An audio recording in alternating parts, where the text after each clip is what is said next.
भाई साहब।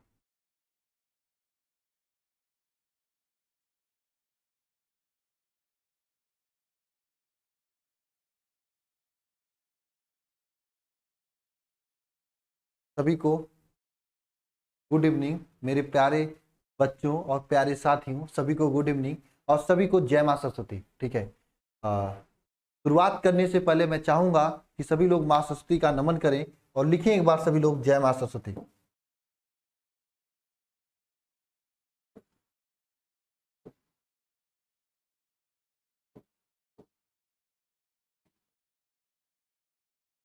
चलिए भैया, मां सरस्वती का नाम लेकर आज की इस क्लास की शुभारंभ करते हैं।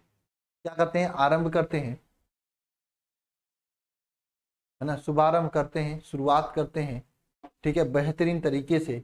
नमस्कार सभी को, नमस्कार। ठीक है, हमारे साथ जुड़ चुके हैं अनुज पांडे, प्रिंस गुप्ता, मुस्कान, मानसी राय, समी कुमार, अंकित राज यादव, ईशा जायसवाल, अर्चना श्रीवास्तव, अमन पंडित, अनु यादव, मनोज शिखर बैच, सनूप मौर्य, रिया पंडित और सभी मेरे प्यारे भाइयों और बहनों। आज की इस क्लास को हम लोग शुरुआत करते हैं, लेकिन शुरुआत करने से पहले दो तीन महत्वपूर्ण चीजें, मोटिवेशनल बातें। ये समय जो चल रहा है बहुत ही महत्वपूर्ण है। इस टाइम में ये समझ लो एक एक सेकेंड बहुत ही भारी है, बहुत ही महंगा है आप लोगों के लिए। और मैं सभी से कहना चाहूंगा कि अगर आप इधर उधर की बातें कमेंट बॉक्स में कमेंट कर रहे हो तो एक बार मां सरस्वती का नाम लो और पूरी तरीके से पढ़ाई पे आ जाओ। मेरे तरफ से जितना हो रहा है मैं आपके लिए बेहतर कर रहा हूं, बेहतर करने की कोशिश कर रहा हूं। उस दिन क्लास मैंने दिया, पूरे ऑब्जेक्टिव का दे दिया, आगे मैं सब्जेक्टिव का प्लानिंग कर रहा हूं। इसके साथ में मैं सोच रहा हूं कि देखो, एक दिन 5 घंटे 10 घंटे के साथ में चीजों को रिवीजन कराने के लिए इस क्लास में आपको मैं इंपॉर्टेंट क्वेश्चन के तौर पर महत्वपूर्ण प्रश्न तैयार करा रहा हूं। अगर आप डेली क्लासेज को लेते हो, मेरे ऐप पर ज्वाइन हो और यूट्यूब पे क्लास ले रहे हो, जो सब चीजें मिलकर ऐप की पूरी क्लासेज 9 घंटे की प्लस यूट्यूब की, मैं भगवान से प्रार्थना करूंगा और आप मेरे प्रार्थना करने से पहले आप खुद ही अंदर से आपके अंदर आत्मविश्वास जागेगा कि आप 90+ लाने की क्षमता रखते हो। ठीक है, तो भाई मैं सभी से स्टार्ट करने से पहले मैं सभी से एक ही बात कहना चाहूंगा कि इधर उधर की भटकना छोड़ के, इधर उधर की टाइम बर्बाद करना छोड़ के पूरी फोकस अपनी स्टडी पे दो, क्योंकि पड़ोसी की औकात आपको दिखानी है। एक बच्चा था, अभी मेरे से बात हो रही थी, वो बता रहा था उसके माता जी को ताना मारते हैं पड़ोसी वाले। 400 नंबर प्लस था उसका हाई स्कूल में, 12th में करें कि हिम्मत है तो ला के दिखाओ। तो ऐसा कोई किसी की मां न बोल पाए आपको। और हाँ, इतना मेहनत करो कि आपके मम्मी पापा खुश हो। थोड़ी सी दिक्कत है, अगले 2-3 महीने और प्रॉब्लम सह लो, दिन रात मेहनत कर लो भाई, उसके बाद अच्छा हो जाएगा सब चीजें, उसके बाद बढ़िया हो जाएगा। एक चीज और मेरे तरफ से आप सभी लोगों को मैं कहना चाहूंगा, जो कि सबसे महत्वपूर्ण चीज है। कुछ लोग दिमाग में ला रहे हैं सर दिसंबर से पढ़ेंगे, 1 दिसंबर से तैयारी स्टार्ट करेंगे। भाई कैसे करोगे 1 दिसंबर से तैयारी स्टार्ट? हलवा नहीं है सिलेबस। हम तो यहाँ पे 9-9 घंटे की क्लासेस दे रहे हैं, शिखर बैच में और वरदान बैच में 9-9 घंटे की क्लासेस जा रही है। इतने सारे सर पढ़ा रहे हैं, बस एक इंग्लिश ये बायो वाली दूसरी मैम नहीं आ रही है, बाकी सब की सब क्लासेस बेहतरीन तरीके से चल रहा है। उसके बाद ही सिलेबस इतना लंबा है कि नकड़ी निकल जाती है अच्छे अच्छे लोगों को पढ़ने की, है ना। तो दिसंबर के चक्कर में मत बैठो। कुछ लोग हैं इसी तरह से, अक्टूबर था तो नवंबर से पढ़ेंगे, सितंबर था तो अक्टूबर से पढ़ेंगे, आज है तो सोमवार से पढ़ेंगे, सोमवार है तो मंगलवार से पढ़ेंगे, कल पे टालते हैं। सच्चाई यह कि कल कभी किसी का आता नहीं है। अब मैं आप सभी लोगों के लिए एक बड़ा ऐलान करना चाहता हूं, कंपटीशन दिखाना चाहता हूं। एक न्यू चैनल बना रहा हूं आप लोगों के लिए, जहां पे आप लोग क्या पढ़ते हो, कहां पढ़ते हो, कैसे पढ़ते हो, इसका मैं आप लोगों से पर्सनली वीडियो वगैरह मंगाऊंगा। ठीक है ना। वहां पे आप लोग जे सेंड कीजिएगा मुझे, मैं अपलोड करूंगा ताकि सब लोग देखो कि आपके दोस्त पढ़ रहे हैं तो आप भी पढ़िएगा। वो वीडियो पब्लिश रहेगा, आप लोगों के यादगार रहेगा, यूट्यूब चैनल पे रहेगा, आप देखते रहोगे। कल के बड़े होगे तो आपको दिखाई देगा कि हाँ 12th में ऐसा पढ़ रहे थे। मैं लिंक दे दूंगा डिस्क्रिप्शन में, ठीक है ना। अभी तो नहीं, मैं कमेंट बॉक्स में पिन कर दूंगा क्लास के बाद, ठीक है ना। और एक एक बच्चों का मैं मंगाऊंगा, ठीक है। और आप समझ लो समय बहुत ही महत्वपूर्ण चल रहे हैं। इस टाइम में अगर आप थोड़ी सी भी लापरवाही करते हो तो बहुत पीछे चले जाओगे। पूरा एनर्जी के साथ में दिन रात केवल एक ही चीज आपको दिखाई देनी चाहिए, वह है पढ़ाई, स्टडी स्टडी स्टडी। रात में सोते समय भी दिमाग में आपको फिजिक्स के फार्मूले और केमिस्ट्री के रिएक्शन चलने चाहिए, तब आप टॉप करोगे। नशा हो जानी चाहिए, नशा। और नशा तभी होगा मेरे प्यारे साथियों जब आप मेहनत करोगे। मैं एक चीज के लिए माफी चाहता हूं आप लोगों से, माफी इसलिए चाहता हूं कि मैं आपका उतना हेल्प नहीं कर पाया जितना करना चाहिए था। अक्टूबर के महीने में तबीयत खराब हो गया था, अभी भी उतना सही नहीं हूं, लेकिन फिर भी जितना मेरे अंदर क्षमता है उतना पूरा लगा के आपके लिए दे रहा हूं। दिल खोल के दे रहा हूं आपके लिए, दिल खोल के दे रहा हूं। जितनी औकात है उतना से ज्यादा मैं कर रहा हूं, इतना सोच लो। यूट्यूब पे भी, ऐप पे भी। भाई साहब, प्यारे बच्चे, मैं बता रहा हूं जितना भी क्षमता मैं उतना कर रहा हूं।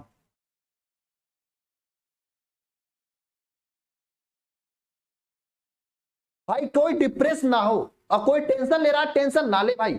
बहुत अच्छे कंडीशन में तैयारी आपकी चल रही है, बहुत बढ़िया पढ़ रहे हो आप लोग, बहुत ज्यादा चीजें नहीं करनी है आपको, बहुत अच्छा पढ़ रहे हो। टेंशन नहीं, टेंशन से कुछ नहीं होती है, पढ़ाई करने से होती है। अभी भी समय कर सकते हो आप लोग, बस चीजें को सही तरीके से पढ़ना चाहिए, ठीक है। तो चलिए क्लास की स्टार्ट करते हैं। और मैं बता दे रहा हूं, डिप्रेशन ऑपरेशन छोड़ो, अगर आपकी तैयारी कुछ भी नहीं है तो मैं कह रहा हूं वरदान बैच स्टार्ट करो आप यहां से आके। अब मैं ये नहीं कहूंगा दिसंबर से स्टार्ट करूंगा, या दिसंबर से करो, या नवंबर से करो, जनवरी से करो। भाई आज से करो, अभी से करो, आज और अभी से ज्वाइन करो, अभी से क्लास स्टार्ट करो। कुछ क्लासेज इसमें 2 4 5 क्लासेज हो चुकी है, कोई दिक्कत नहीं, बाकी वो क्लासेज आपको मिल जाएंगी, ठीक है। बाकी सब क्लासेज 2 3 मतलब 5 5 10 10 लेक्चर इसी हुआ है, 5 10 दिन से क्लास चल रही है इसमें। बाकी सब चीजें आपको आगे लाइव मिलेंगी, ठीक है। बहुत ज्यादा सिलेबस नहीं हुआ, इतने टीचर आपको पढ़ा रहे हैं तब जाके सिलेबस अगले 50 60 दिन में, दिसंबर लास्ट तक, जनवरी फर्स्ट वीक तक खत्म हो गया। इतने सारे लोग पढ़ा रहे हैं तब। 4 लोगों से पढ़ाने से कभी सिलेबस सभी समय से खत्म नहीं होगा। टेंशन देखो, अगर आप लोग पढ़ाई नहीं करोगे शिवानी राजपूत तो टेंशन होगा, जब पढ़ोगे तो दिमाग टेंशन नहीं आएगा। इसीलिए मैं 9 घंटे की क्लासेस दे रहा हूं आपको। 9 घंटे की क्लासेस लेने के बाद आपको टेंशन लेने के लिए समय नहीं बचेगा। जितना क्लास से पढ़ाया जा रहा है उतना पढ़ो, उसके बाद टेंशन फ्री हो जाओ, ये आपके लिए बेहतर रहेगा, ठीक है। कैसे ज्वाइन करना है मैं बता दूं, इसमें डेली क्लासेज होंगे, तो वही लाइव डाउट क्लास होगा, डीपीपी मिलेगा, क्लास नोट्स का पीडीएफ मिलेगा, असाइनमेंट और ऑनलाइन टेस्ट जो कि सैटरडे के दिन होगा। और इस संडे के दिन एक सरप्राइज टेस्ट भी लेने वाला हूं आप लोगों, जिसका अनाउंसमेंट कल करूंगा मैं, ठीक है। इतना सारी चीजें मिलेगा, कंप्लीट सिलेबस थियरी और इंपॉर्टेंट क्वेश्चन के साथ में कवर कराया जाएगा। यह आपका अल्फा इंस्टीट्यूट प्रो एप्लीकेशन पे चल रहा है। Alpha institute pro app download करके आप ज्वाइन कर सकते हो इस बैच को, ठीक है। या फिर नीचे नंबर है 930 577 1375, इस नंबर पे कॉल करना, बाकी की जानकारी आपको मिल जाएगी, ठीक है। भाई इतने लोग पढ़ा रहे हैं, कुल मिला के 9-10 लोग पढ़ा रहे हैं, तब जाके सिलेबस समय से कंप्लीट होगा। और मार्केट में बहुत सारे लोगों को देख रहा हूं, 4 लोगों से कह रहे हैं मैं सिलेबस कंप्लीट कर दूंगा 1 महीने में, 2 महीने में पढ़ के टॉप करा दूंगा। 4 घंटे पढ़ा के टॉप करा देंगे क्या? 10 घंटे मेहनत करी नहीं पड़ेगी, और एक कोई कर सकता तो मैं कर रहा हूं, वो भी नाम मात्र की फीस में। 100 रुपए पर टीचर भी नहीं ले रहा हूं मैं, लेकिन करा रहा हूं आपसे। यूट्यूब पे मैं पढ़ा देता, यूट्यूब पे इतना लंबी लंबी मैं मैराथन दिया हूं, शायद ही कोई दिया होगा आपको। लेकिन भाई समस्या एक ही है भाई, सबको देना पड़ेगा, और वह उतना कंटेंट नहीं दे पाऊंगा, ठीक है। और यहाँ पे सब चीजें आपको दी जा रही हैं, टेस्ट भी लिया जा रहा है सैटरडे के दिन, ठीक है भाई। तबीयत खराब थी, उसके बाद भी मैंने यहाँ पे क्लास लिया हूं बेहतर तरीके से। चलिए क्लास स्टार्ट करता हूं। पहला क्वेश्चन है, देखो हालांकि ये सब क्वेश्चन आप लोग कर चुके होंगे, मुझे पता है कि आप लोग अगर मेरे साथ वरदान बैच में पढ़ रहे हो तो रिवीजन करने का मौका नहीं मिल रहा है, तो मुझे तो कराना है, तो यहां से मैं करा रहा हूं। चीजें इंपॉर्टेंट है, एग्जाम में पूछी जाती है, और एग्जाम के टाइम में इंपॉर्टेंट चीजों को छोड़कर मैं कुछ नहीं पढ़ाऊंगा, क्योंकि मुझे पता है कि आपका समय कितना महत्वपूर्ण है। और एक फालतू के क्वेश्चन में आपको मैं दे दूं याद करने के लिए, बच गए याद करने में तो फंस जाओगे आप लोग, इसलिए मैं केवल इंपॉर्टेंट चीजें यहां पे करा रहा हूं। भाई इन सभी चीजों को लिख लो अच्छे से, इन सभी चीजों को लिख लो और तैयारी स्टार्ट करो। चलो पहला क्वेश्चन है, गुलाम का नियम लिखिए। भाई साहब मैं हाथ जोड़ के सभी से निवेदन करूंगा, समय अंतिम चल रहा है, इसलिए हमारे लिए नहीं सही तो अपने मम्मी पापा के लिए, अपने जिंदगी के लिए पढ़ाई करो। इंपॉर्टेंट क्वेश्चंस हैं, नोट करो, कमेंट बॉक्स में लिखो, कहीं पे भी लिखो, कॉपी पे लिखो, लेकिन लिखो इसका आंसर, क्योंकि सभी को पता है किताब में पहला गुलाम के नियम पढ़ने को मिलता है, और हजारों बार मैं खुद ही करा चुका हूं यूट्यूब पे, और एक प्रैक्टिस क्लास एक तरह से है, इंपॉर्टेंट है, न्यू पैटर्न पर आधारित है। चलो आ जाओ भाई, ठीक है। समय देखो बर्बाद नहीं करनी है। किसी को भी अगर ज्वाइन करना है वरदान बैच फटाफट ज्वाइन कर लो। देखो मैं आपका बड़ा भाई होकर हिम्मत दे रहा हूं ना, कर सकते हो। आप अपने मम्मी पापा की नजर से नजर मिलाकर बात कर सकते हो अभी से, और मेहनत करोगे तो कर सकते हो। आप 90+ ला सकते हो, लेकिन मेहनत करोगे तब। लेकिन 1 महीने में नहीं कर सकते हो आप कभी, आपको समय देना पड़ेगा। और एक 4 घंटे पढ़कर 4 टीचर से पढ़कर नहीं कर सकते हो, जब तक कि 8-9 टीचर से नहीं पढ़ोगे। आप लोग 9-9 10-10 टीचर से पढ़ना पड़ेगा, तभी होगा,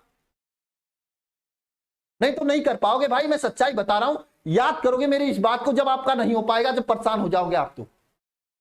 10-10 घंटे पढ़ना पड़ेगा।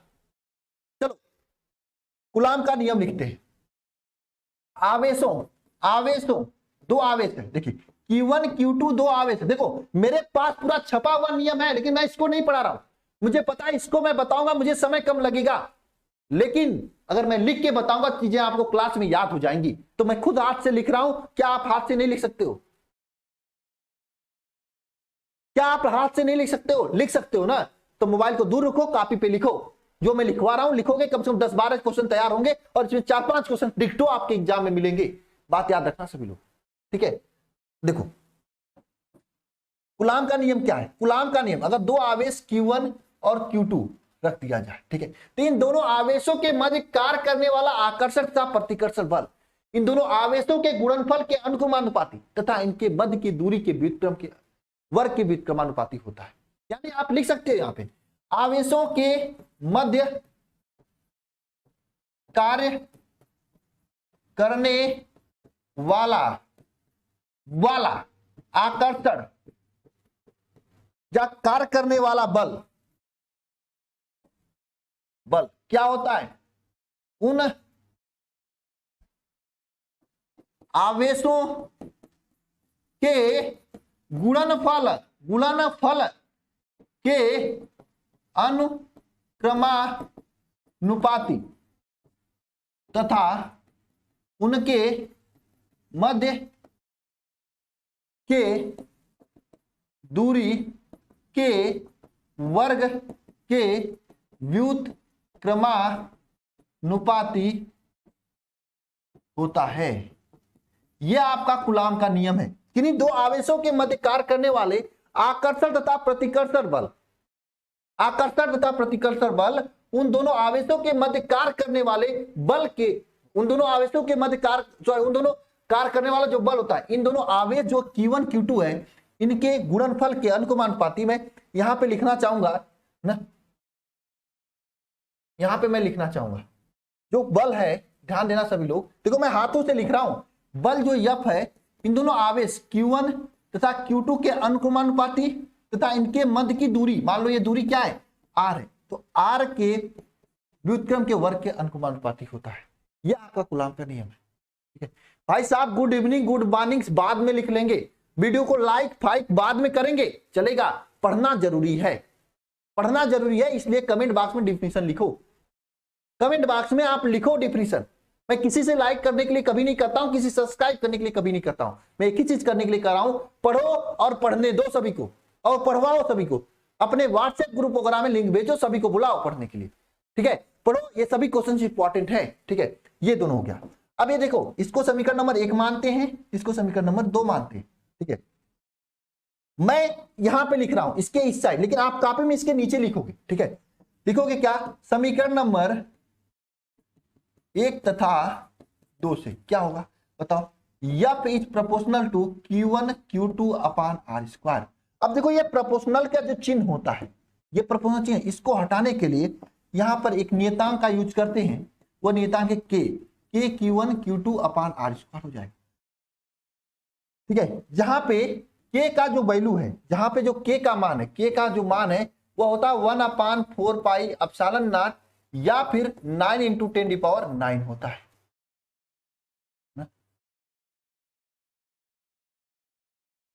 9 होता है। और तब यहां से F का मान क्या निकल के आएगा? 1/4 pi epsilon not Q1 Q2 upon R²। ये आपका कूलाम का क्या है भाई? कूलाम चचा का नियम है।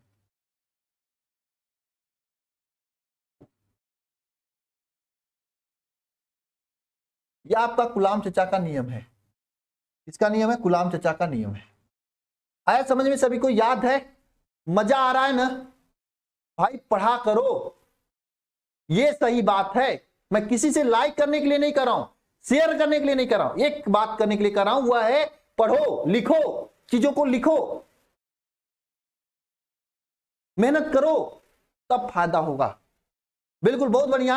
अब हम बाबू चलते हैं नेक्स्ट क्वेश्चन पे मेरे प्यारे साथियों। ये देखिए कुलाम का पूरा लिखा हुआ डिफिनीशन है, जिसका पीडीएफ मैं दे दूंगा आप लोगों को, पीडीएफ में दे दूंगा टेलीग्राम ग्रुप में। अब बहुत जल्दी मैं ऐप में भी पीडीएफ अपलोड करवा रहा हूं, क्योंकि वो जो हुआ था ना पूरे फिजिक्स के सभी महत्वपूर्ण ऑब्जेक्टिव प्रश्न वाला, उसका भी पीडीएफ में अपलोड करवा रहा हूं। आज हो गया होता लेकिन नहीं हो पाया, थोड़ा सा ऐप में अपडेट आना है, अपडेट के बाद आ जाएगा। ठीक है, चलो आगे चलते हैं। अगला प्रश्न है, देखो वैद्युत क्षेत्र में परस्पर प्रतिच्छेदित नहीं करती। वैद्युत बल रेखाएं, जो वैद्युत क्षेत्र रेखाएं जो होती हैं, ये परस्पर प्रतिच्छेदित नहीं करती हैं, परस्पर कभी नहीं काटती है। क्यों नहीं काटती? क्योंकि अगर वैद्युत बल रेखाएं कहीं पे काट देंगी तो वहां पे दो स्पर्श रेखा खींचा जा सकता है। जैसे दो वैद्युत बल रेखाएं ये खींचा जा रहा है, यहां पर अगर काट दी दोनों, काटने का मतलब कि यहाँ पे एक स्पर्श रेखा ऐसे खींचा जाएगा, दूसरा ऐसे खींचा जाएगा। अगर वैद्युत बल रेखाएं किसी भी बिंदु पर काटती हैं एक दूसरे को, तो वहां पे दो या दो से अधिक स्पर्श रेखा खींची जा सकती है, जबकि संभव ही नहीं है। यह भी क्वेश्चन बहुत ज्यादा इंपॉर्टेंट है, एग्जाम में पूछा गया था, आप देख लो। वैद्युत बल रेखाएं अगर एक दूसरे को काट दें कहीं पे, काटने के बाद क्या होगा, वहां पे दो स्पर्श रेखा खींची जा सकती है, जबकि दो स्पर्श रेखा खींचा जाना कभी भी संभव नहीं होता है मेरे प्यारे साथियों। मेरे प्यारे साथियों, कभी भी खींचना दो स्पर्श रेखा संभव नहीं होता है। इसके वजह से दो बल रेखाएं क्या होती, वैद्युत बल रेखाएं कभी भी नहीं काटती। परिभाषा लिखना हो तो कैसे लिखोगे? परिभाषा देखो भाई, रविंद्र विश्वकर्मा, मैं डेली क्लास लेने की कोशिश करता हूं, तबीयत का इश्यू भाई, नहीं तो मैं डेली क्लास लेता मेरे, लेकिन फिर भी कोशिश करता हूं। क्या नाम है? शैलेंद्र जाट। अरे भाई हाय दिव्या मत करो शैलेंद्र, मैंने आते ही कहा पढ़ाई करो। यही समय है अपना सपना, अपने मम्मी पापा का सपना पूरा करने का, यही समय पड़ोसी के उसके औकात को दिखाने का, यही समय गांव में सबसे अधिक परसेंटेज वाला कहा जाने का। इतना मेहनत कर दो कि गांव में इतना ज्यादा परसेंटेज आ जाए कि अगले 10 सालों तक, अगले 5 सालों तक आपकी इतना कोई परसेंटेज ला ही नहीं पाए। कहा जाए ये मान लो सूरज भाई का, सूरज का मान लो, सूरज का बढ़िया परसेंटेज आया, सूरज इतना परसेंटेज किसी का नहीं आया है, ऐसा बोलो, ऐसा तब तो मजा आएगा, है ना। आओ टॉपिक पे आते हैं अपने, ठीक है। तो देखो वैद्युत बल रेखाएं, देखो मैं लिख रहा हूं, यहाँ पे पूरा लिखा हुआ डिफिनीशन है मेरे पास। वैद्युत बल रेखाएं आपस में प्रतिच्छेदित नहीं करती, क्योंकि प्रतिच्छेदन बिंदु पर दो दिशाएं संभव होगी या दो स्पर्श रेखा खींची जा सकती हैं, जो कि संभव नहीं है। लेकिन फिर भी मैं यहाँ पे हाथ से लिख रहा हूं, क्योंकि ताकि याद रहे, 2 4 5 10 मिनट एक्स्ट्रा लगे लेकिन याद रहे आपको। देखो लिखो यहाँ पे, वैद्युत बल रेखाएं,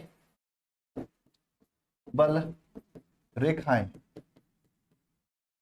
ना एक दूसरे को कभी नहीं काटती हैं, नहीं काटती हैं, क्योंकि यदि यह प्रतिच्छेदित करें या काटे तो उस बिंदु पर दो स्पर्श, देखो भाई मुझे हिंदी कम लिखने आता है, रेखा खींचा जा सकता है,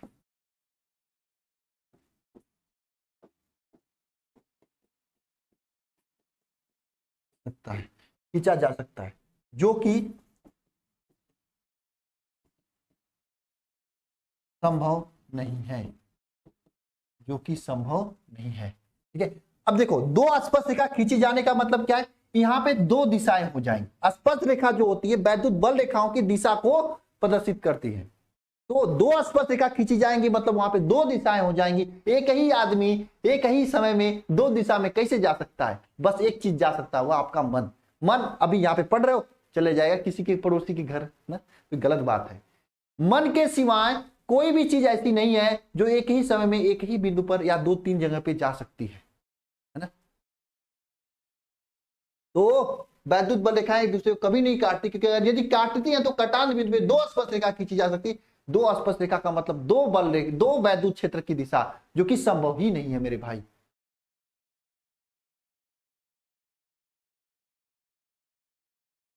ठीक है, आगे चले जा। ये हो गया क्वेश्चन, बहुत इंपॉर्टेंट क्वेश्चन था।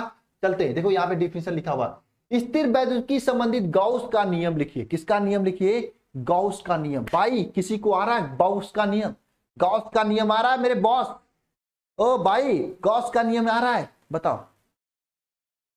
बहुत बढ़िया। किंग जॉन, बाबा किंग जॉन हमारे क्लास ले रहे हैं, दक्षिण कोरिया वाले मुंडाहे बाबा साहब। अरे भाई मुंडाहे बाबा साहब को मेरी बातें न चला जाए, नहीं तो भाई वहां से एक बम गिराएंगे, मेरे स्टूडियो उड़ जाएगा, है ना। अरे किंग जॉन भाई, आपका मैं आदर करता हूं, लेकिन आपके यहाँ बोर्ड में ये सब चीजें नहीं आती हैं, प्लीज आप मेरा क्लास मत लो किंग जॉन। हो सकता है भाई, अगर आपको जानकारी के लिए पढ़ना है तो मेरी क्लास ले सकते हो। गॉस का नियम आपके बोर्ड एग्जाम में पूछा जाता है, हो सकता है आपके बोर्ड में ना हो, या हो सकता है आपके यहाँ हो भाई, है ना, कोई बात नहीं, है ना। चलो आगे चलते हैं, है ना। तो भाई पढ़ लो, हो सकता है आपके यहाँ पूछा जा सके। किंग जॉन, भाई किंग जॉन को जानते हो आप लोग? नहीं जानते हो ना। चलो यहाँ पे आते हैं पॉइंट पे। किंग जॉन बाबा को पढ़ने दो, वो तो वहां के राष्ट्रपति हैं, बात अलग है ना, मतलब देशाध्यक्ष है, उनकी बात अलग है। हम लोग पढ़ेंगे गॉस का नियम। चलो भाई गॉस का नियम पढ़ते हैं। गॉस का नियम क्या होता है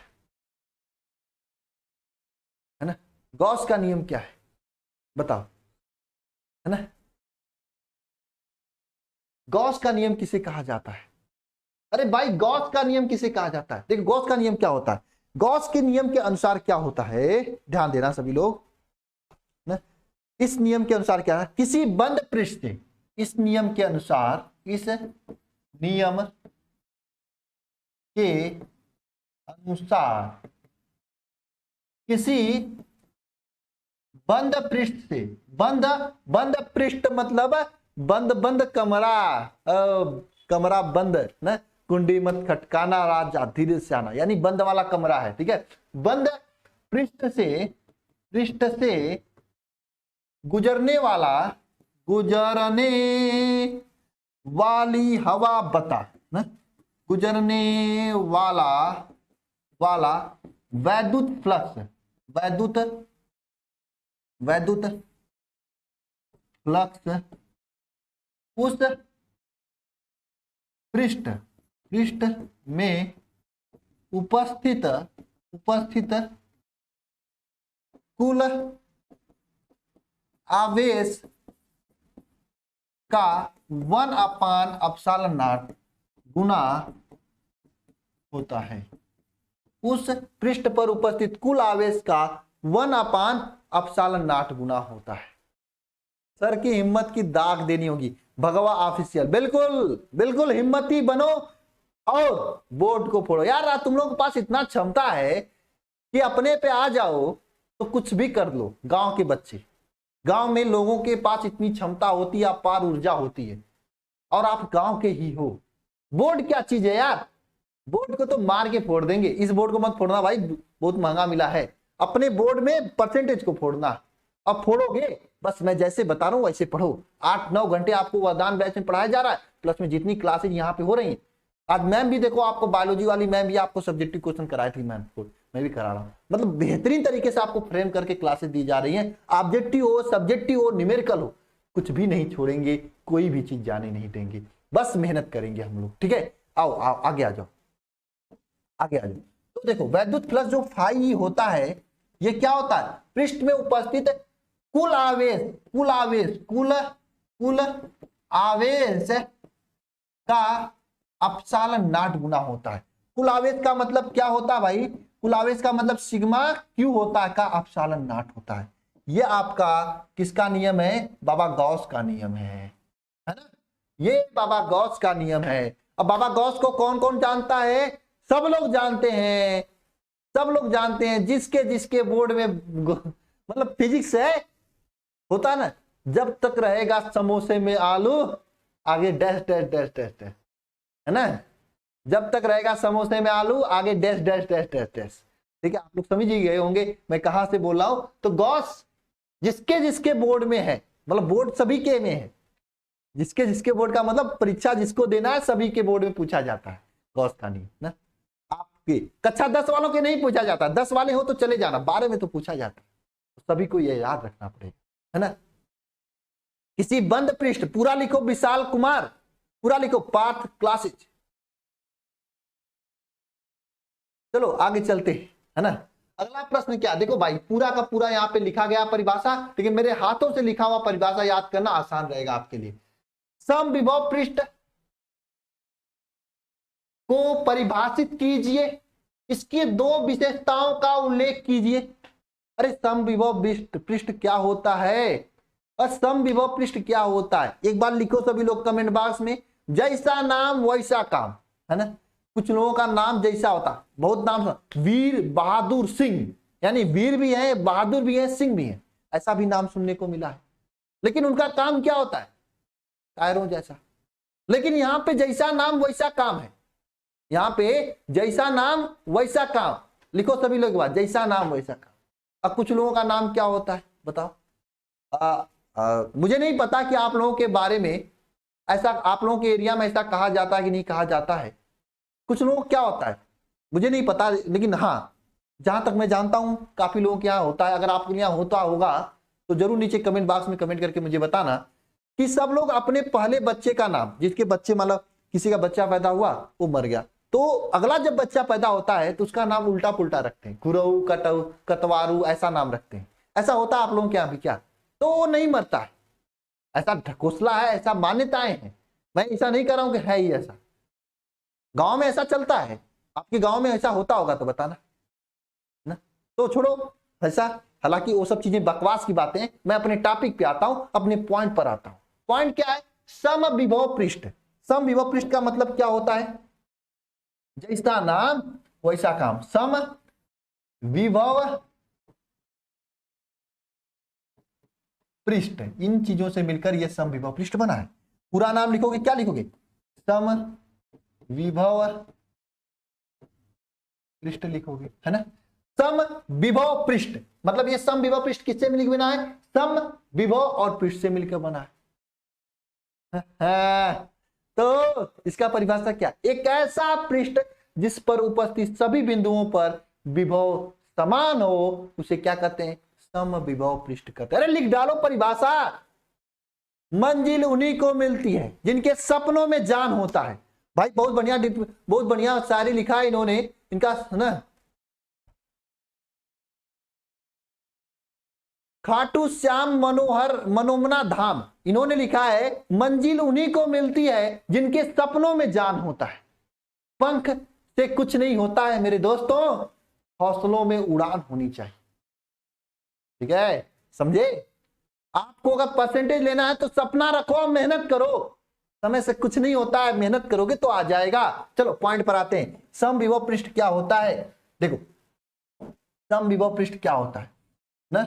समविभव पृष्ठ एक ऐसा पृष्ठ जिसपे उपस्थित सभी बिंदुओं पे विभव समान, उसे समविभव पृष्ठ कहते हैं। एक ऐसा पृष्ठ जिस पर उपस्थित सभी बिंदुओं पर क्या विभव समान हो, विभव समान हो, क्या कहता है? सम विभव पृष्ठ कहलाता है। समविभव पृष्ठ कहलाता है। ये आपका इसका क्या हो गया? डिफिनीशन हो गया।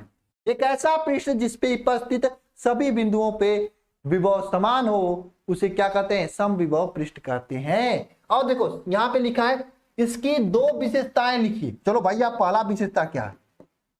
पहला विशेषता लिखना, सम विभव पृष्ठ पर, विभव पृष्ठ पर किया गया जो कार्य होता है वह क्या होता है? शून्य होता है। शून्य होता है। भाई क्वेश्चन इंपॉर्टेंट है। आज देखो ये वीडियो दोबारा ना देखना पड़े, ये अपने आप से विश्वास कर लेना, सर मुझे ये वीडियो दोबारा नहीं देखना है, क्लास में ही याद रखना है और एग्जाम में जाके छाप देना है।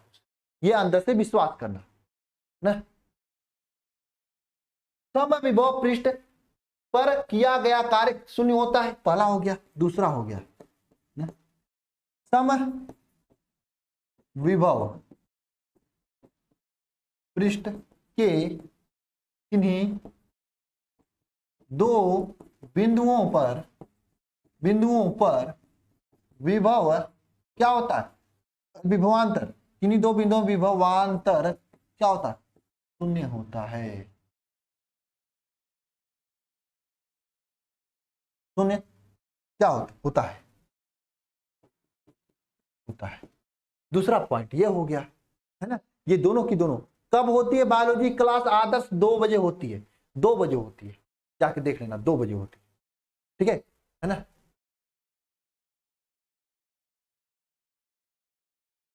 बिल्कुल, किसने लिखा? बहुत बढ़िया बात आपने लिखा अंशु गौतम। अच्छा रिजल्ट लाने के लिए दिन और रात में लड़ना पड़ता है। बिल्कुल, बिना लड़े रिजल्ट नहीं आने वाला है, बिना पढ़े रिजल्ट नहीं आने वाला है, पढ़ना तो पड़ेगा ही। ठीक है, अगला प्रश्न चलते हैं हम लोग। देखो ये पूरा डिफिनेशन लिखा हुआ है ना, इसमें हो सकता है दूसरा कोई लिखा हो, इसकी बातें नहीं करेंगे और आगे चलेंगे। ठीक है, आगे क्या, वैद्युत विभव की परिभाषा लिखिए, मात्रक तथा विमाएं लिखिए। इंपॉर्टेंट है, छापेगा एग्जाम में, छपेगा, बिल्कुल छपेगा एग्जाम में, छपेगा, महत्वपूर्ण है आपके लिए। चलो लिखते हैं विद्युत विभव की परिभाषा, बीमा और ये सभी चीजें लिखो। देखो विभव, देखो आप लोगों को 8 लिखने आता है, 8 ऐसे लिखा जाता है ना। 8 को हम लेटा देंगे क्योंकि आप लोग इसमें लेटना ज्यादा पसंद करते हो। बहुत सारे लोग इसमें आधे से ज्यादा तो सो के पढ़ाई कर रहे होंगे। क्यों भाई, कौन कौन सो के मोबाइल ऐसे देख रहा है? रजाई में, रजाई निकल गई है आपके यहाँ, ठंडी पड़ रही है ना अच्छा खासा, है ना। आधे से ज्यादा तो मोबाइल लेट के देख रहे होंगे, तो हम इस 8 को लेटा देते हैं, लेटा दिया। अब ये हो गया अनंत, क्या हो गया? अनंत। अनंत तो अनंत से हमें लेकर आना एक वैद्युत आवेश, क्या? एक वैद्युत आवेश Q को लेकर आना है। अनंत से किसी वैद्युत आवेश Q को वैद्युत क्षेत्र के अंदर लेकर आने में किया गया कार्य और आवेश के अनुपात को क्या कहते हैं? वैद्युत विभव कहते हैं। ठीक है, इलेक्ट्रिक पोटेंशियल कहते हैं। बोलो याद हुआ कि नहीं? याद हुआ कि नहीं हुआ? कौन कर? आज मेरी शादी है और मैं आपका क्लास देख रहा हूं। उमेश, बहुत बढ़िया, शादी होने के बावजूद भी क्लास देख रहा हूं, कितना गजब का, भगवान करे आपके लिए बढ़िया हो। ठीक है ना। चलो, लेकिन आपकी शादी है फिर भी आप कक्षा 12 में ही पढ़ रहे हो। कौन शादी कर रहा है भाई आपसे? कहां से कौन शादी कर रहा है ना। खतरनाक बात है यार। चलो कोई बात नहीं, हो सकता है ऐसा, हो सकता है आप बाद में पढ़ रहे हो ना। चलो यहां पे आते हैं। इस तरह इसको क्या कहा जाता है? 8 कहा जाता है। 8 को लेटा दिया तो अनंत हो गया। अनंत से किसी आवेश को वैद्युत क्षेत्र के अंदर लेकर आने में किया गया कार्य तो आवेश Q के अनुपात को क्या कहते हैं? वैद्युत विभव कहते हैं। लिखना परिभाषा, अनंत से किसी बिंदु आवेश को वैद्युत क्षेत्र में लेकर आने में किया गया कार्य तथा वैद्युत आवेश Q के अनुपात को क्या कहते हैं? वैद्युत विभव कहते हैं। वैद्युत विभव कहते हैं ना, वैद्युत विभव कहते हैं। कल सुबह में इंपॉर्टेंट डेरिवेशन क्लास लेने वाला हूं, केमिस्ट्री फिजिक्स के। लिंक हो गया?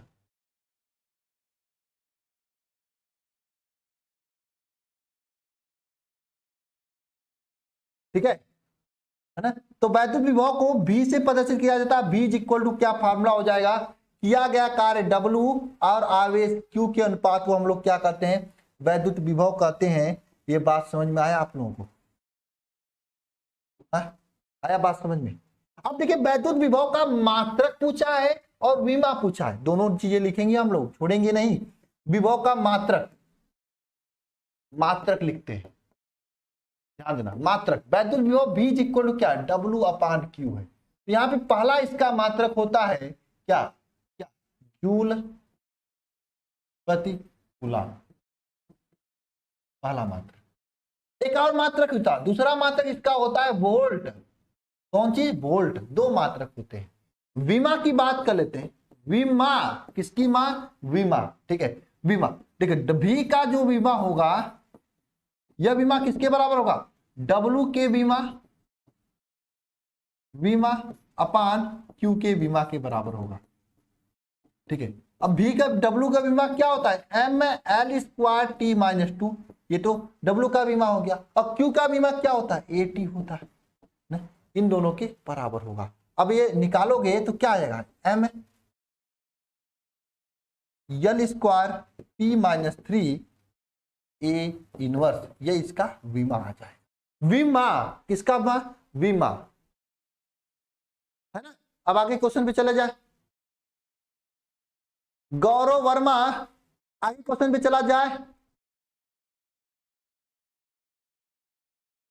चलो अगला क्वेश्चन पे चलते हैं, ये सब पूरा कहानी लिखा हुआ है। आवेशित कण के अनुगमन वेग तथा धारा घनत्व के मध्य संबंध है। कौन सा संबंध होता है, अनुगमन वेग तथा धारा घनत्व के मध्य संबंध।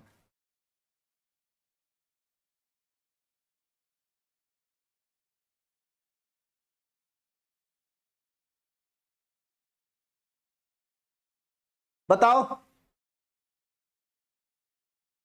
अनुगमन वेग तथा धारा घनत्व के मध्य संबंध। देखिए आप लोग पता है, अनुगमन, धारा घनत्व, धारा घनत्व, अरे भाई धारा घनत्व इक्वल टू I/A होता है। और अनुगमन वेग और धारा घनत्व के मध्य संबंध निकालना है तो पता I इक्वल टू क्या होता है, NEA/VD होता है ना, है ना? तो इसे समीकरण नंबर 1 मानो तो क्या हो जाएगा बताओ, यहां से धारा घनत्व J इज इक्वल टू क्या हो जाएगा, NEA/VD। हमने क्या किया, इस I का वैल्यू यहां पे रख दिया, अपान A हो जाएगा। अब ध्यान देना यहाँ पे सभी लोग, ये क्या, ये कट जाएगा तो J इज इक्वल टू क्या हो जाएगा, NEVD हो जाएगा। ये अनुगमन वेग तथा धारा घनत्व के मध्य संबंध हो गया। ये अनुगमन वेग तथा धारा घनत्व के मध्य संबंध हो गया। मोस्ट इंपॉर्टेंट क्वेश्चन है, छठवां, लिख लो। अभी इसके पहले क्रैश कोर्स में क्लास चल रही थी 6 बजे से, है ना, 5 बजे से 6 बजे से क्लास चल रही थी। ठीक है, आगे चलते हैं हम लोग, आगे चलते हैं ना। ये सब पूरा संबंध बताया गया है। विशिष्ट चालकता क्या है, इसका मात्रक लिखिए। विशिष्ट चालकता देखो यहाँ पे लिखा गया है ना। तो विशिष्ट चालकता क्या होता है, विशिष्ट प्रतिरोध के व्युत्क्रम को विशिष्ट चालकता कहते हैं। उल्टा कर देंगे तो विशिष्ट चालकता कहेंगे, ऐसा थोड़ी होता है। लड़के को उल्टा कर देंगे लड़की कहा जाएगा, ऐसा थोड़ी ना होता है, लेकिन यहाँ पे होता है।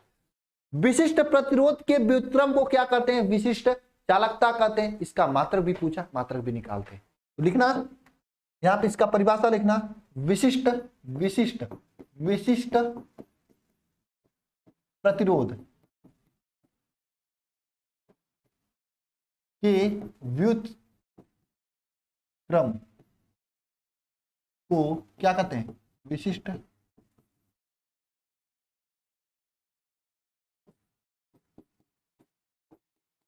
चालकता कहते हैं। विशिष्ट प्रतिरोध के व्युत्क्रम को क्या कहते हैं, विशिष्ट चालकता कहते हैं। ठीक है, विशिष्ट चालकता को किससे पता नहीं, विशिष्ट चालकता को विशिष्ट चालकता को सिग्मा से प्रदर्शित करते हैं, से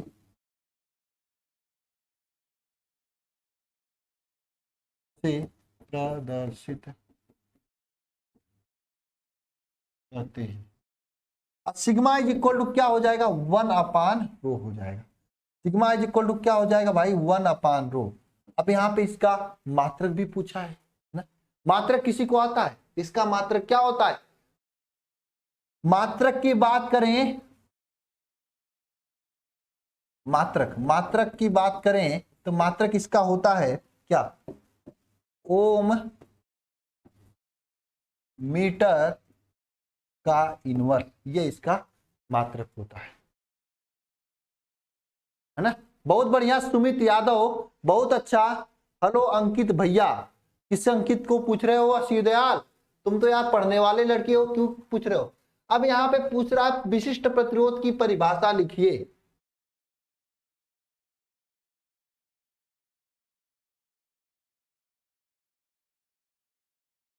विशिष्ट प्रतिरोध की परिभाषा लिखिए, यहाँ पे पूछा जा रहा है। देखो भैया, विशिष्ट प्रतिरोध किसे कहा जाता है, एक चीज सुने हो आप लोग, डीजे। अब जिसकी शादी है वो डीजे में तो नाचेगा, लेकिन दूल्हा नहीं नाचेगा यार, बाकी सब लोग नाचते हैं। मुझे समझ में नहीं आता है, शादी किसी और का, दूल्हा दुल्हन कोई और पा रहा है ना, नाचते क्यों है और लोग, किस खुशी में नाचते हैं। किसी को इस क्वेश्चन का जवाब पता है क्या, कोई है, क्यों नाचते,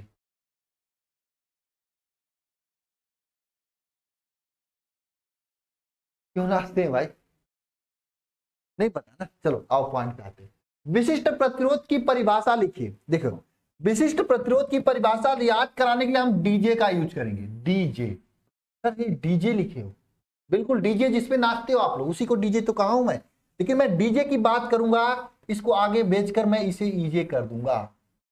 ईजे, ईजे का मतलब, ई का मतलब क्या होता है, वैद्युत क्षेत्र, क्षेत्र। जे का मतलब क्या, धारा घनत्व, धारा घनत्व। तो ध्यान देना, विशिष्ट प्रतिरोध क्या होता है, वैद्युत क्षेत्र तथा धारा घनत्व के अनुपात को क्या कहते हैं, वीजे कहते हैं। वैध क्या कहते हैं, विशिष्ट प्रतिरोध कहते हैं। अरे परिभाषा समझ में आया, अरे बताओ, अरे भाऊ बताओ, सभी को याद हुआ, नहीं याद हुआ क्या, अरे नहीं वो याद हुआ क्या, परिभाषा समझ में आया कि नहीं आया, हम्म, हाँ, लिखना परिभाषा इसका, किसी किसी धारावाही, धारावाही क्लास में याद होना चाहिए सभी को, किसी धारावाही चालक के किसी बिंदु पर वैद्युत क्षेत्र, क्षेत्र तथा धारा घनत्व के अनुपात को क्या कहते हैं, विशिष्ट, विशिष्ट प्रतिरोध कहते हैं, प्रतिरोध कहते हैं, विशिष्ट प्रतिरोध कहते हैं। इसे रो से प्रदर्शित किया जाता है, रो इज इक्वल टू फार्मूला होता है ई अपान जे, ये फार्मूला होता है। रो इज इक्वल टू क्या फार्मूला होता है, ई अपान जे, ये फार्मूला होता है, ठीक है, ई अपान जे ये फार्मूला होता है।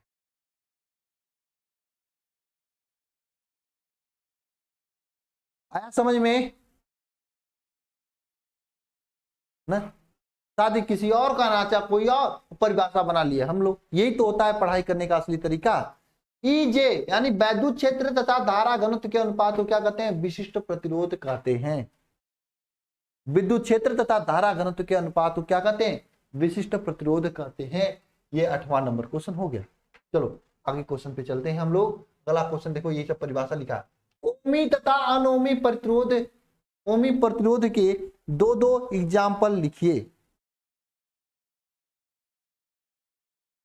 देखिए ओमी प्रतिरोध क्या होता है, अच्छा लड़का होता है, ओमी प्रतिरोध, ओमीय प्रतिरोध, ओमी प्रतिरोध क्या होता है, ध्यान देना, वह परिपथ जो ओम के नियम का पालन करता है उसे क्या कहते हैं? ओमीय परिपथ कहते हैं। पथ कहते हैं। अब देखो बात आती है पर इसके दो उदाहरण की, तो एग्जाम्पल लिखना सभी लोग, एग्जाम्पल लिखवा दूं, एग्जाम्पल लिखना सभी लोग। मैग्नीन का तार तथा यूरेका का तार। मैग्नीन का तार लिख दो, या फिर यूरेका का तार। ये तो इसके एग्जाम्पल हो गए ओमी परिपथ का, है ना। अनओमी परिपथ क्या होता है, ध्यान देना। अनओमीय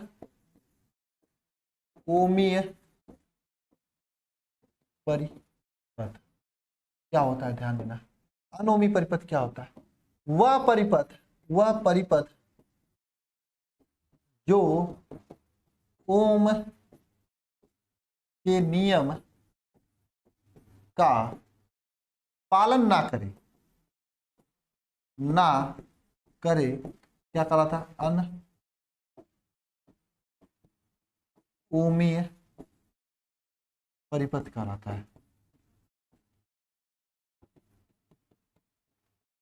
अनओमी परिपथ कहलाता है ना। अब इसका एग्जाम्पल लिखना है तो डायोड वाल्व, वैद्युत बल्ब वाल्व, या डायोड वाल्व लिख सकते हो, डायोड वाल्व, ट्रांजिस्टर लिख सकते हो, बहुत सारे इसके एग्जाम्पल हो गए।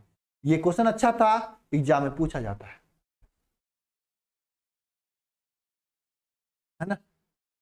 आगे चला जाए, देखो यहाँ पे पूरा परिभाषा हो रहा लिखा है। वैद्युत परिपथ से संबंधित किरचॉफ का नियम लिखिए। देखिए किरचॉफ के दो नियम है, दोनों के दोनों नियम देखो यहाँ पे मैं समझाकर लिखा हुआ हूं, है ना। बहुत ही आसान भाषा में यहाँ पे लिखा गया है किरचॉफ का नियम, ठीक है। लेकिन मैं आपको फिर से लिख के समझाऊंगा। एक किरचॉफ के कितने नियम, देखो किरचॉफ के कितने बेटे? दो बेटे। किरचॉफ के कितने बेटे? दो बेटे। पहले बेटे का नाम क्या है? संधि का नियम। संधि का नियम, संधि का नियम या धारा का नियम, या फिर ना इसे कहा जाता है। इस नियम के अनुसार क्या होता है?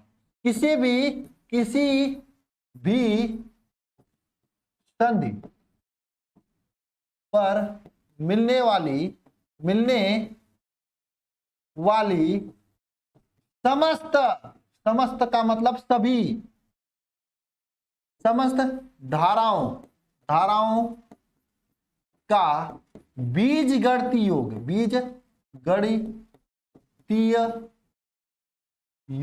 क्या होता है? शून्य होता है। बीजगणितीय योग क्या होता है? शून्य होता है। यानी किसी संधि पर मिलने वाले समस्त धाराओं का बीजगणितीय योग क्या होता है? शून्य होता है, जीरो होता है। ये किरचॉफ का प्रथम नियम है। यानी इसमें सिग्मा आई का वैल्यू क्या होता है? जीरो होता है। अब किरचॉफ का द्वितीय नियम लिखते हैं। द्वितीय नियम क्या है? जिस द्वितीय नियम को हम लोग क्या कहते हैं? द्वितीय नियम को बंद पास का नियम, या फिर हम लोग इसे कहते हैं वोल्टता का नियम, या फिर इसे क्या कहा जाता है? वोल्टता का नियम। ये द्वितीय नियम होता है। चलो भैया द्वितीय नियम को पढ़ते हैं। क्या होता है द्वितीय नियम? इसमें किसी भी परिपथ के बंद पास में लगने वाले प्रतिरोध तथा उनके संगत धाराओं का गुणनफल, लिखना परिभाषा। किसी भी परिपथ में बहने वाली धारा तथा संगत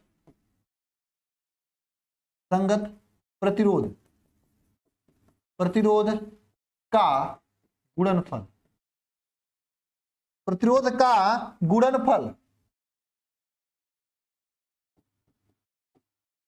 प्रतिरोध का गुणनफल जो होता है, किसी भी परिपथ में बहने वाली धारा तथा संगत प्रतिरोध का जो गुणनफल होता है वो क्या होता है? बंद पास में लगने वाले विद्युत वाहक बल के बीजगणितीय योग के बराबर होता है। बंद पास में लगने वाले विद्युत वाहक बल के बीज गणितीय योग के बराबर होता है, योग के बराबर होता है, योग के बराबर होता है ना। इसको इस तरह से भी लिखा जाता है, ध्यान देना, इसको इस तरह से भी लिखा जाता है। क्या सर कैसे लिखा जाता है बताओ? सिग्मा, ध्यान देना, sigma I R is equal to sigma E, इस तरह से भी लिखा जाता है। Sigma I R is equal to sigma E, इस तरह से भी लिखा जाता है। आगे चला जाए, आया समझ में? यहां तक 8-10 क्वेश्चन हो गए। अब आगे क्वेश्चन देखो, किरचॉफ के दोनों नियम बढ़िया से लिखा गया है ना। धारा घनत्व से आप क्या समझते हैं, इसका मात्रक लिखिए। बहुत बढ़िया पलक चौधरी, बहुत बढ़िया, इसी तरह से मेहनत करो सभी लोग पूरी ताकत के। हाँ न्यूमेरिकल भी करा देंगे आलसी, है ना, न्यूमेरिकल भी करा देंगे। चलो पलक, ये क्वेश्चन करते हैं हम लोग भाई, ये क्वेश्चन करते हैं। धारा घनत्व से आप क्या समझते हैं तथा धारा घनत्व का मात्रक लिखिए। देखिए धारा घनत्व जो होता है, ये किसी भी परिपथ में बहने वाली धारा तथा उसके क्षेत्रफल के अनुपात को क्या कहते हैं? धारा घनत्व कहते हैं। लिखना परिभाषा सभी लोग, किसी परिपथ में बहने वाली धारा तथा क्षेत्रफल के अनुपात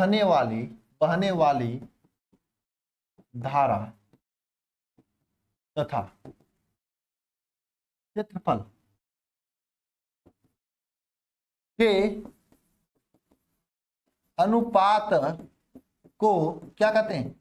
धारा घनत्व कहते हैं ना।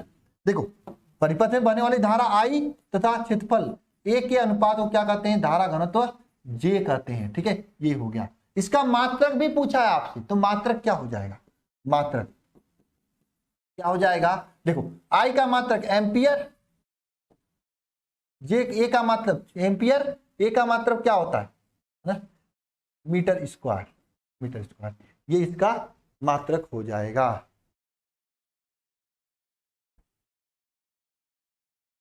आ जाएगा सभी लोग? अरे क्यों फेल हो गए? अभी तो समय, पढ़ो, इंपॉर्टेंट पढ़ लो, बहुत अच्छा नंबर आ जाएगा। पता है आप लोगों से एक बात मैं बताऊं, बहुत खतरनाक बात बता रहा हूं, ध्यान से रुक के सुनना सभी लोग।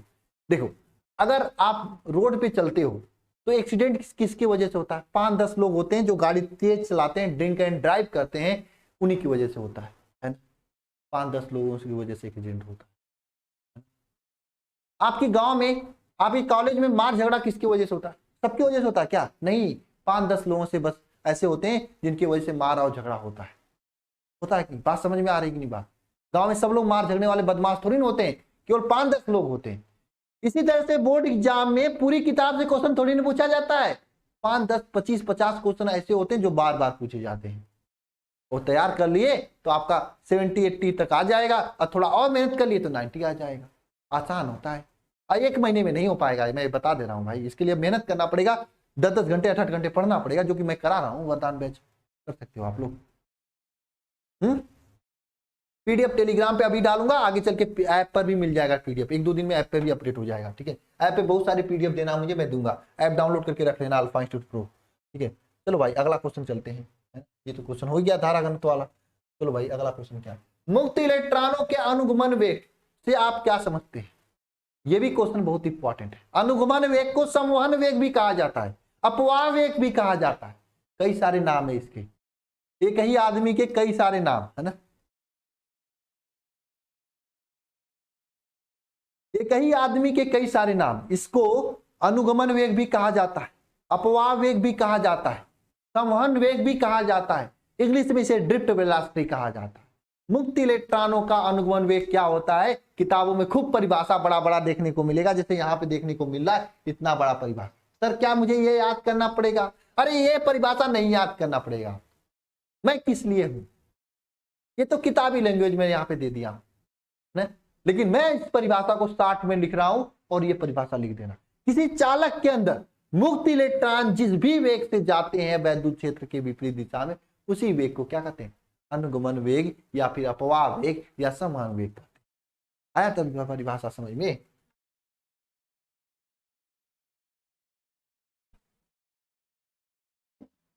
किसी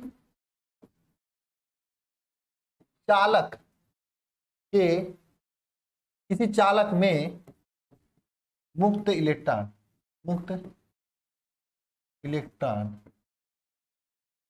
जिस वेग से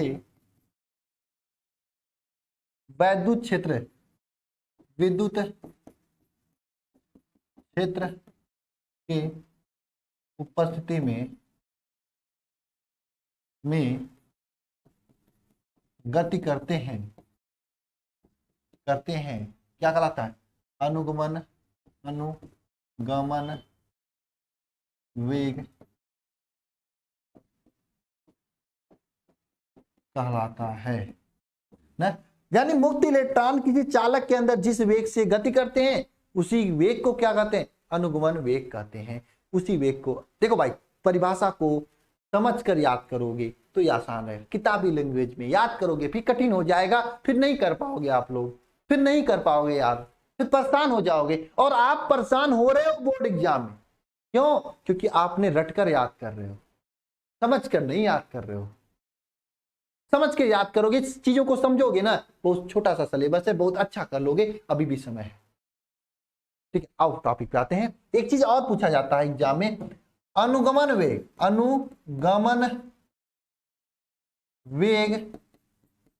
तथा धारा के मध्य संबंध, ये भी पूछा जाता है एग्जाम में। अनुगमन वेग तथा धारा के मध्य संबंध क्या होता है? धारा I = NEA/VD होता है। अनुगमन वेग तथा धारा के मध्य संबंध क्या होता है? धारा I = NEA/VD होता है। ठीक है, ये होता है संबंध, ये होता है। ये भी आपके एग्जाम में पूछ लिया जाता है। हाँ, बैटरी लगाओ या मत लगाओ, वैद्युत क्षेत्र उत्पन्न कर दो, धारा जिस वेग से जाएगा उसी को अनुगमन वेग कहेंगे। हाँ, इतना सा आसान सा परिभाषा याद करोगे तब तो याद होगा। देखो इतना बड़ा परिभाषा को हमने चला। ओम का नियम लिखिए। नेक्स्ट क्वेश्चन क्या है? ओम का नियम लिखिए। क्या होता है ओम का नियम, बताओ। कोई तो है जो ओम का नियम बता सकता है? कक्षा 10 में भी पढ़े हो आप लोग ना ओम का नियम। मैं ओम का नियम एक होमवर्क दे दूं क्या, कि रहने दूं?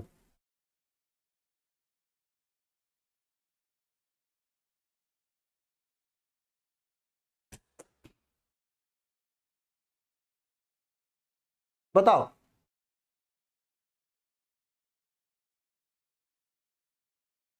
ना ओम का नियम बताओ। देखो, यदि किसी चालक की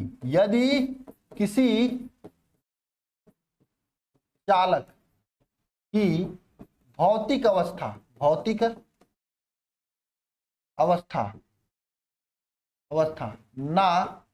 बदली जाए तो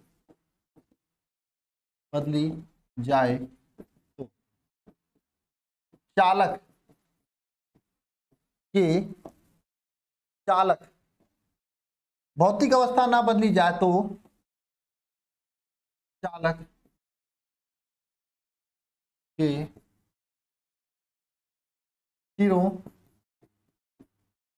के मध्य विभवांतर भी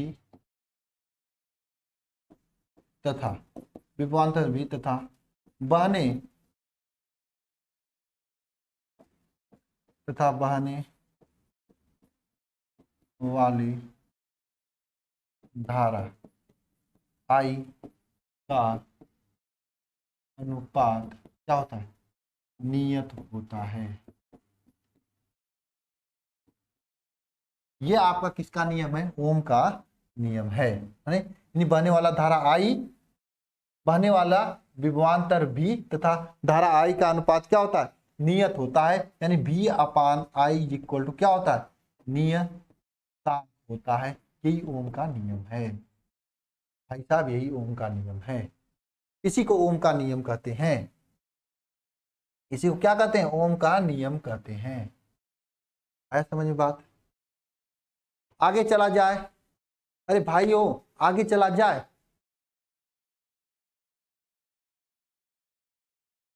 प्रीति कुमारी किसको ऐसे बोल रही हो? आगे चला जाए।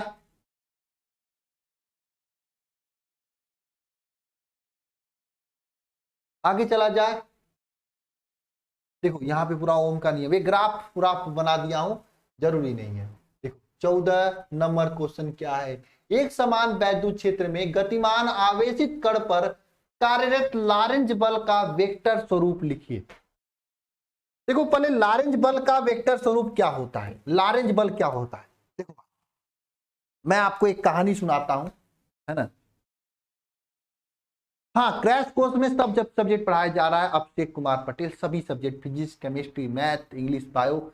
देखो एक सब्जेक्ट पढ़कर परसेंटेज नहीं फोड़ सकते हो बोर्ड एग्जाम में, पूरा पढ़ना पड़ेगा, पूरा परसेंटेज पूरा पढ़ोगे तभी परसेंटेज फोड़ोगे, अन्यथा फिर नहीं फोड़ सकते यार। जब तक पूरा नहीं पढ़ोगे तो कैसे होगा। मान लो मैथ में आपका 100 में 100 आ गया, फिजिक्स में नहीं आया तो क्या परसेंटेज आ जाएगा 90+। एक एक सब्जेक्ट जब तक नहीं तैयार आएगा तब तक नहीं होगा। और हाँ, आज 15 क्वेश्चन मैं कराया हूं, 15-20 क्वेश्चन कराऊंगा, पूरा क्वेश्चन याद रखना। चलो इस क्वेश्चन पे चलते हैं, बहुत महत्वपूर्ण क्वेश्चन है, ठीक है। पॉइंट पर आते हैं, ध्यान देना इधर। देखो आपका घर है, कहानी बहुत इंटरेस्टिंग है। आपका घर है, आपके घर में रात को कोई आदमी गलती से घुस गया, गलती से नहीं, कोई जानबूझ घुसा।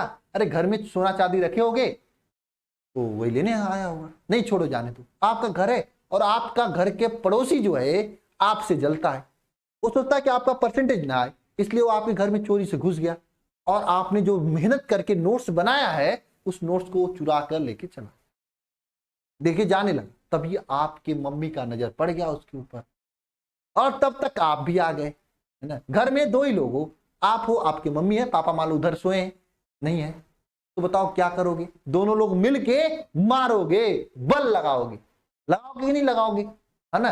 अरे भाई बल लगाओगे नहीं लगाओगे, दोनों लोग मिलके ही बल लगाओगे ना, दोनों लोग मिलके मारोगे, बल लगाओगे, कूटोगे, फानोगे, ये करोगे कि नहीं करोगे बताओ। अरे कुछ बताओ हाँ या ना।